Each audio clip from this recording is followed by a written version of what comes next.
Welcome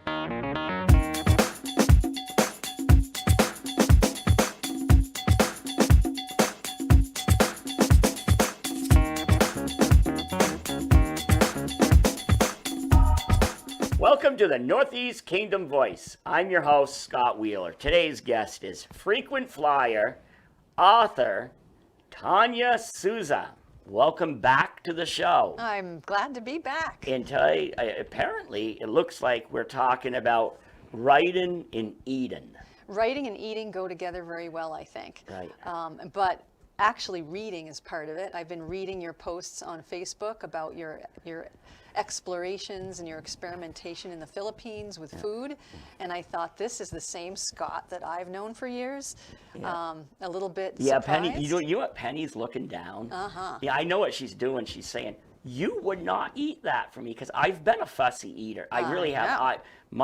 Most people talk, when they grow up, they talk about us old people like to reminisce, wow, when we were young, we had to eat what was put on our plate. Not our mother.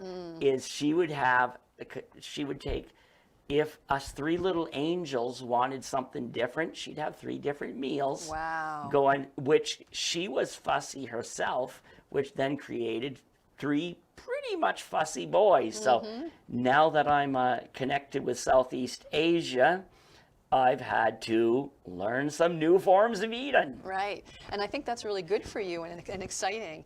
And what I brought today is food that has been foraged. Right. So I know you and I usually have our water or our coffee or something. Did you bring beer? I did not bring beer. I don't like beer. Beer's disgusting. Yeah, but that's kind of foraging. You know, you go out and forage your hops and your barley, you and pick it. Yeah. So no, I'm talking foraging, like wild stuff. Yeah. So for example, these right here, I'll try to show. These are dandelion scones. Oh. So they are made with dandelion or scones, and Pam Lads is going to be angry that because I didn't bring her any scones. Okay. So you can also make dandelion wine. Yes, you can make dandelion wine, which I have not done, by the way. I've made other dandelion things, but I thought you could try some dandelion scones with some, this isn't foraged, but clotted cream, which is homemade cream. It takes 12 hours to make. It's not, it looks like butter, but it's not exactly. And this, have you ever been stung by stinging nettles? Oh, yeah. Yeah? Tell me about your experience. They itch, they sting, and like bees. Yeah, like right. Bees And so you're going to.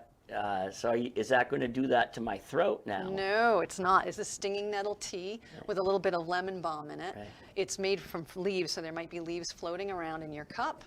If they are cooked or dried, so yeah, I'll give myself the clunky one here because I meant to bring a strainer and I forgot to bring the strainer.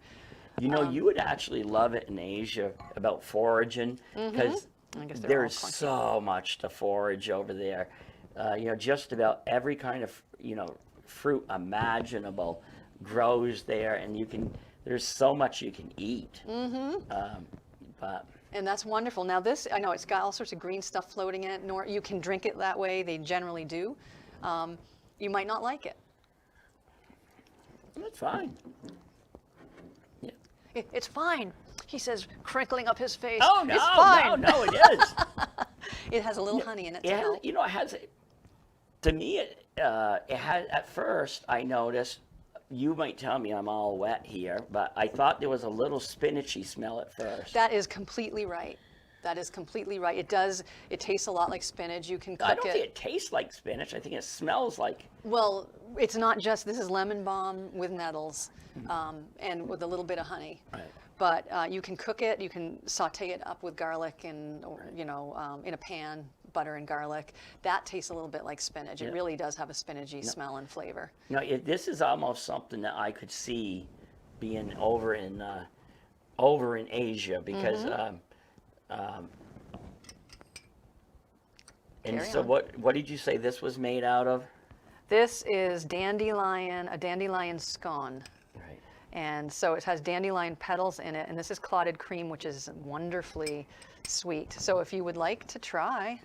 If I had known this was a Sharon, I would have brought some barbecued intestines from Asia, or I would have brought you some I can't remember what it is. It has brains in it, and we could have shared. We could have shared. But you're kind of probably glad I didn't. I would suddenly become a vegetarian again. I'm low meat, but I am not vegetarian But anymore. in all seriousness, I know you are an animal person, but the one thing I will tell you, over there, when they kill something, everything. I mean things that like the fish heads, the eyes, everything. Nothing goes to waste. Right, and that's wonderful. That's wonderful. If you're going to eat something, I think that's the way we should do it, instead of like killing a bear just for its gallbladder or something, or whatever they're doing these days. But I know it's a little bit. I tried to melt the clotted cream a little. It's better when it's been room temperature, but I didn't think to bring it out. So let's see what you think of dandelion petals in your scones. Well, that came out real good. No, good. He likes it. Hey, Mikey. Yeah. Does anybody get that? Oh yeah. Hey, Mikey. If Mikey hates everything. He hates everything, right. But he likes. I have a feeling we're kind of showing our age too, because every once in a while I see something on Facebook, and it's in like the old people section. And I'm thinking, but then there's other things, cooking utensils. Oh, did you grow up using one of these? It's like, wait a minute. You mean those are out of style? I still use it. Well, yeah, me too. I'm sure, whatever it is. A lot of times the old things are the best things, including us, right? Yeah. But anyway, we don't have to eat the whole thing. But I know, do you want me to talk a little bit so you Sure, can swallow? go ahead. What do you want me to talk about? Well, what do you want to talk about? You got a book that just came out. I have a book that just came out. Are you like grossed out if I set this on the? Oh no. Okay, there we go. All right. I have a book, Rescued. So it is a picture book that is written by me and illustrated by very talented Marcia Blanco. And it is about a true story. Speaking of old-timey stuff, it's about an event that really happened to me in the very early 1970s, shortly after we moved up to Vermont. So I don't want to give the whole story away, but we came to Vermont with a rescue dog, a puppy that we had gotten from a shelter, and her name was Simba, and she was probably about 1.5 years, maybe 2, if that, when this event happened. And so she was a rescue dog, and she ended up rescuing my sister and I. So my sister and I are very likely alive today, and I'm here talking with you because Simba did something very smart, and because we were taught by our mother, mainly, to listen to what Simba said. So, dogs have language, and cats have language. All animals have language. They don't necessarily speak with words like we do, but they make sounds, they make gestures, they have facial expressions, their bodies do things. And Simba definitely sent messages that we shouldn't do something, which if we had not listened to her, would have led to something very tragic. Right. So where can somebody buy your books? Well, they will be at the MAC. The MAC, you might want to. Oh, the MAC Center for the Arts in Newport, Vermont. Right on Main Street. Right on Main Street in Newport. And it's a wonderful place. In fact, I'm going to be doing a reading of the book there and a signing and sale of the book there at the MAC Center for the Arts on June 8th at 3:30. So, speaking of. So it will eventually, by closer to Christmas time, it will be in bookstores, but or small bookstores in the area, right, in the Northeast Kingdom.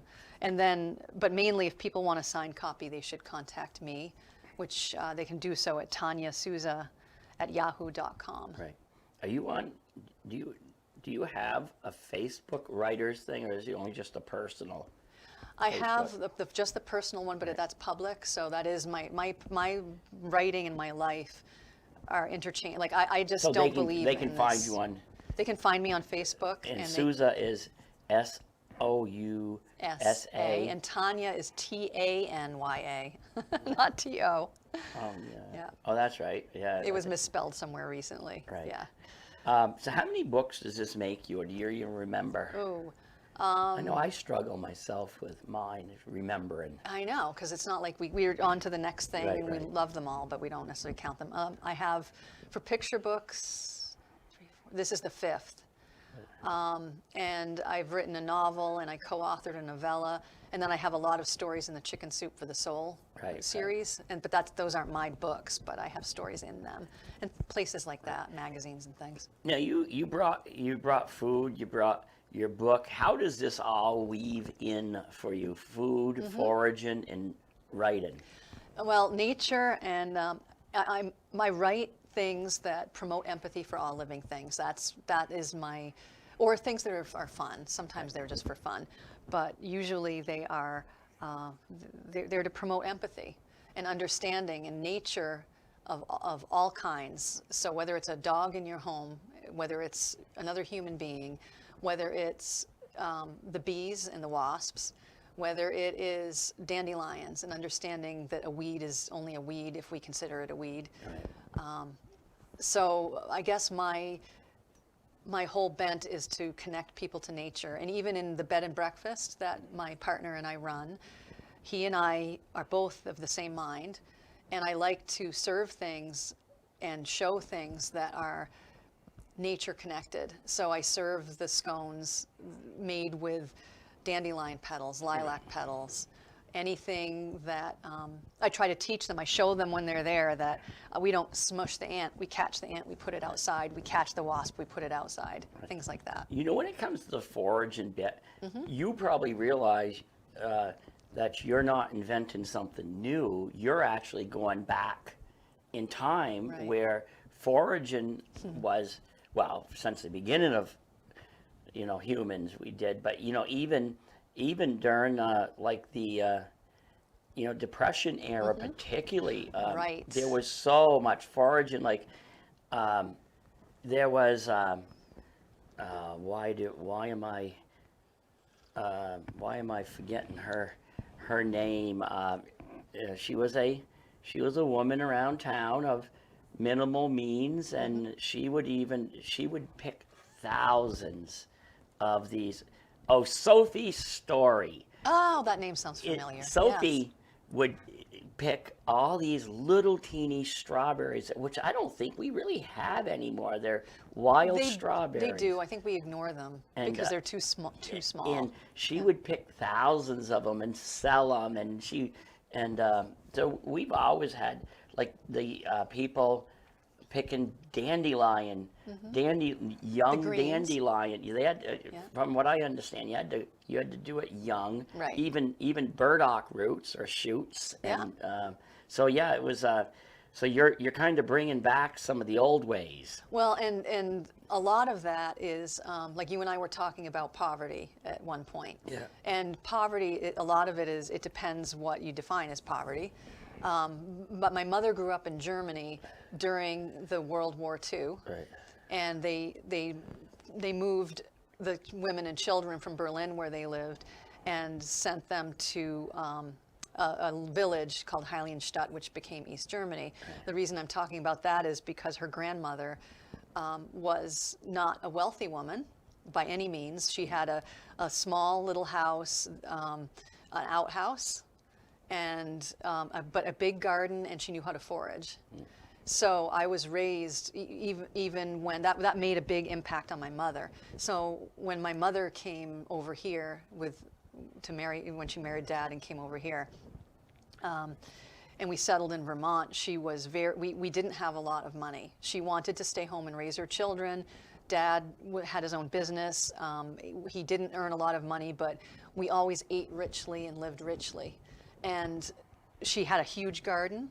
She knew how to forage, so I didn't know about the nettles or anything like that, but we would forage mushrooms together, and we'd raise our own food. I know if I tried foraging mushrooms, I wouldn't be here now. I'd eat something wrong. Be dead. If I taught you how, you would be fine. You must have eaten. You know, one thing a lot of people eat from the, I know probably isn't. I don't know if it's originally white. Well, of course it was originally white. It's horseradish. I'm just not a horseradish person. Are you? Hot things don't agree with me anymore, so no. I can take it a little bit. I don't like rhubarb. That's what I don't like. Oh, really? You don't like rhubarb? No. I like rhubarb. Well, see, you can give me your horseradish. Yeah. I'll give you our rhubarb. Yeah.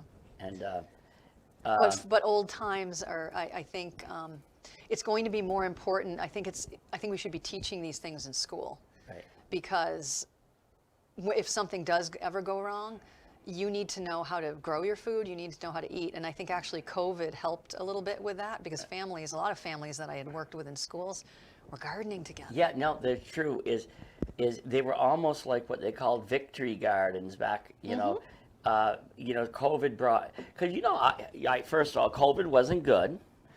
But on the other hand, I think some good things, I hope we don't forget from COVID. And because I think COVID did bring some good things. It's like, even I didn't use media, internet technology to conduct my shows until COVID came. And then, and now when I'm overseas, I still host my shows from Southeast Asia or wherever I am. If I'm over in Michigan, I host my shows. Yeah. And before COVID, I didn't know how to do that. Right. Adversity, if people look for it, adversity always has some sort of other end, some sort of gift with it. Even some horrible things I can think of that have happened in my life, if I can look clearly enough after the grief of whatever it is, or the pain of whatever it is, there's usually something that can be gained if you're resourceful. You can gain something in addition to the pain. Well, as you went to school with my late wife, Penny, and it was the worst experience of my life, losing her to cancer. Right. But in a strange way, a lot of us widowed people say it can either just destroy you or make you better. And I think I've always been a pretty decent person, but I think it actually made me a better person, particularly the way Penny chose to die. It was like grace, dignity, and humor. Right. And so, I don't sweat. Like things that we fret about is, I could focus on all the bad, but I think, adversity, it can either destroy you or you can really learn from it. That's how come people who go through life thinking they know everything, that's so sad, because it never allows them to learn. And we never know everything. There's always more to learn. I wake up every morning, I can't wait, I just can't, when I'm overseas and I have my little, this is hard for you to believe, but I found even a little group of people to chat with, a coffee club, and they're some of them are Filipinos who've never left their province. Others of them are world traveler, most retired sailors who've traveled the world, and we sat there and we and just always learning is so much fun. Right. So, so have you ever had a bad experience in foraging? The only time I had a bad experience was when it was a bumper crop of chanterelle mushrooms, which are little, do you know what those are? No. They're little orange, well, not always little, but orange mushrooms, kind of apricot colored, and they're a delicacy, and they're very expensive if you go to a restaurant and try to get them. Right. They cannot raise them in captivity, as you say, or we can't agri-grow them. And there was a bumper crop, and I had bags of these mushrooms, and I was so excited, and I ate them on a daily basis. I ate them I sauteed them and put them on my burger, and I put them in sauces, and I ate them as a side dish. And I ate so many of them that my system wasn't used to the kind of protein, I guess it is, in the mushroom. And I just bloated up like a balloon. Did it scare you or anything?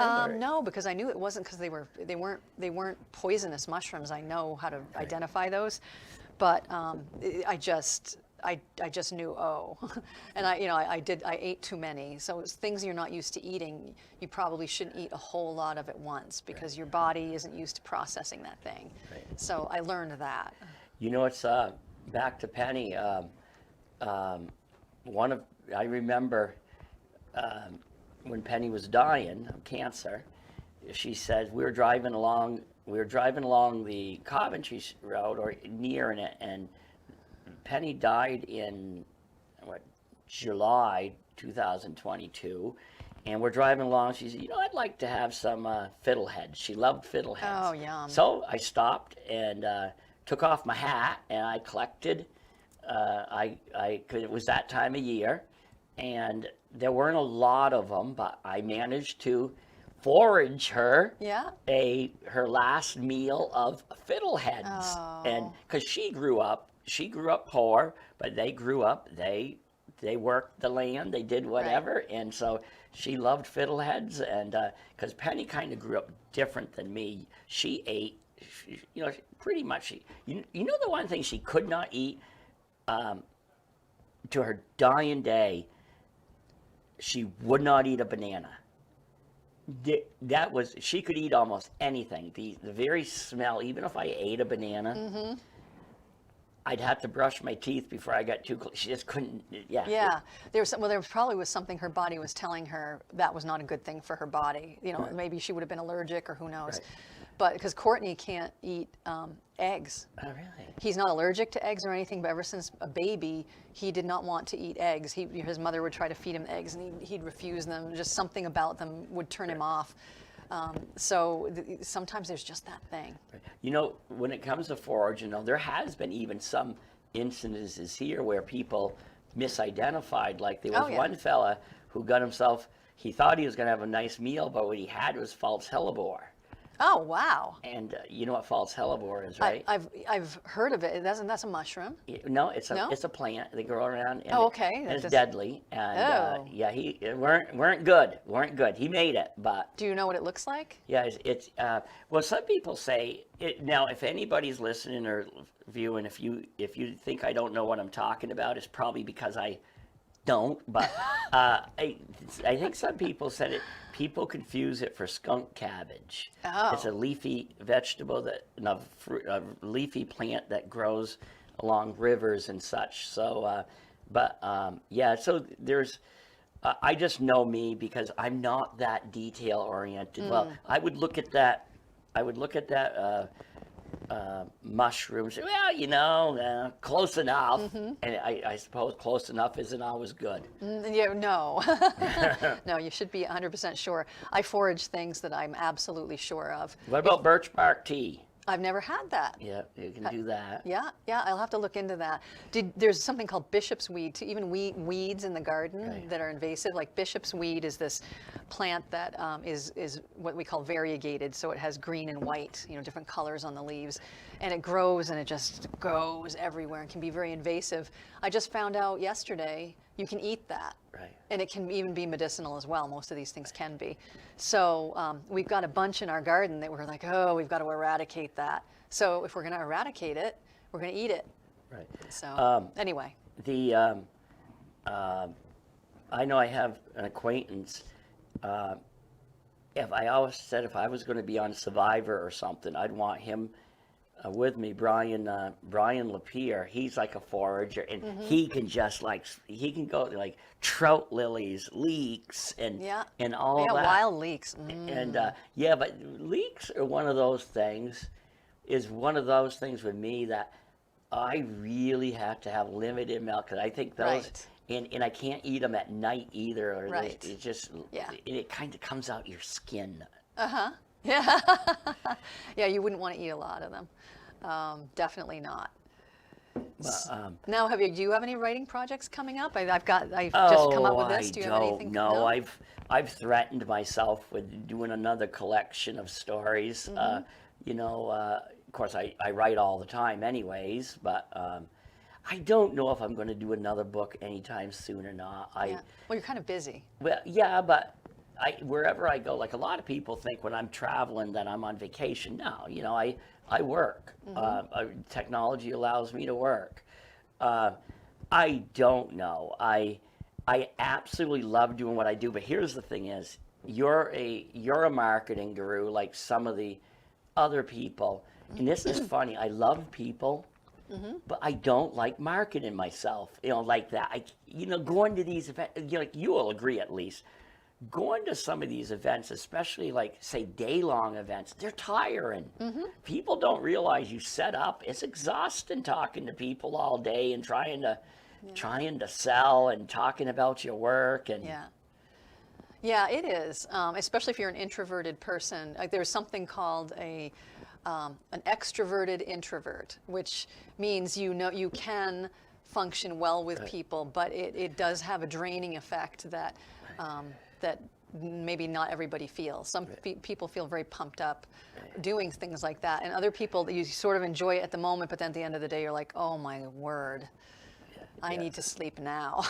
Yeah. I need to stay away from people for 2 days. Yeah. You know. So no, I don't have anything specific. I just love, people ask me all the time, are you going to run out of stories? Absolutely not. We all have stories. And you're making new ones. Yeah, we are. Because people, I focus mostly on interviewing older people. They say, well, you're going to run out of older people. I said, no, we're not. We make them every day. And I hate to say it, is I don't know what age is defined as old, but I always chuckle when when I hear a reporter say an elderly gentleman of 65. Well, maybe I'm in denial. But sorry, I don't consider 65 elderly. In my idea too of age, you do get old, but some people never become elderly. This is I find elderly is a mindset. My late buddy Joe Queenan died at 93. He died old, but he never had an elderly day in his life. Amazing, isn't it? But then I know people who are our age, like I know both of us had class reunions this year. 40 years. And I'm only 35. And, how did that happen? And I'm not going to, class reunions don't interest me. It's just not no disrespect to people who love class reunions, but I'm not going, of course. Yeah. But so we're getting near the seasoned. We're seasoned. We're well seasoned, but we're not. Yeah, but I agree with you. I think, you can even have aches. I have chronic pain. Even, at 57, I have chronic pain. But I don't feel like I am like I will grow into this elderly thing, because there is, for one thing, the love of learning, like like you and I both have, and the people who have. I think that keeps you young, and playfulness keeps you young. So there, for example, at our bed and breakfast, I want to do. Let me back up. I had my first tea recently, where I served scones and the clotted cream. And different teas. I didn't serve the nettle tea. I served, traditional tea in case people didn't want to mess with that. But I want to have another one at some point in the summer where families can come and they can have a tea outside. Hope the weather has to be good. And where they walk along our mown paths and discover things along the way, like, stuffed animals having their own tea party, or there's just all these playful little touches throughout the grounds. I want to do something like that. I want to have a pun tea to a punny tea, where people are accosted with very bad puns. Right. So, all right, we only have about 2 more minutes left. Did we really touch upon just brief? Well, we can on your bed and breakfast a little more. It's not a typical bed and breakfast. It has little themes to it, doesn't it? It has themes. Every room has a theme. So we have the Child at Heart room, which more adults use than children. They seem to clamor. A lot of adults who are children at heart like that room. We have the Zen room, which is very calming and has a water fountain in it and salt lamps and calming colors. And then we have the blacksmith room, because Courtney is a blacksmith. So we have old-timey books, how to do old-timey skills that people can read if they want, and colors that are kind of fiery and hot. So we have, and then I do writing workshops now. This is a big one. If people are interested in learning either writing from their lives, like you and I do, and where to sell them, or if they're interested in just the basics of writing children's books. I ran one workshop already. I'm running another one this weekend. They both filled up right away. And Courtney, eventually, he's working on a shop to make it available for blacksmithing demonstrations and classes. And you can be contacted on that topic, those topics, the same way. And again, how can people contact you? We have a website. It's www.roseappleacresfarm.com. Right. And they can find Tanya's studio, which they can also buy the book through there. And and they can find out about the bed and breakfast. Right. And that also links to my Facebook page and Rose Apple Acres, or Rose Apple Acres Facebook page, actually. Okay, well, it's about it's time we wrap it up. And next time I will bring you some brains. Brains. I need them. In some barbecued intestines. And so tripe.